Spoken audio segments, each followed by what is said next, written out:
Assalamualaikum. How are you kids? Hope you all are good. Today we are going to learn My World. Open page number 8. Our topic is senses. पहले हमने test का sense पढ़ा था, फिर हमने hearing sense पढ़ा था. आज हम पढ़ेंगे साइट सेंस, यानी कि देखने की हिस्स. हम किस चीज से देखते हैं? हम अपनी आंखों से हर चीज देख सकते हैं. तो हमने यहाँ पर एक एक्टिविटी करनी है. Make a list of things you can see in your classroom.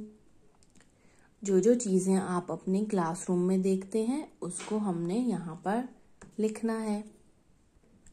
चलिए बताएं, क्लासरूम में कौन कौन सी चीजें होती हैं? टेबल्स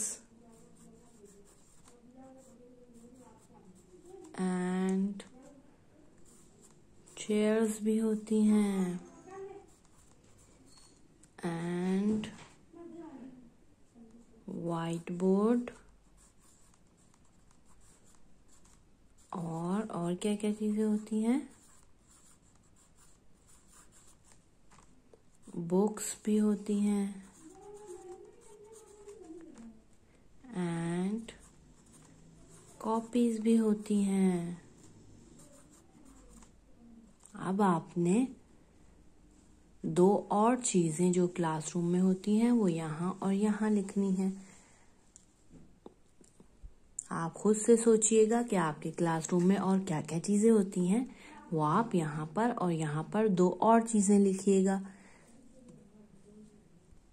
ओके, अल्लाह हाफिज.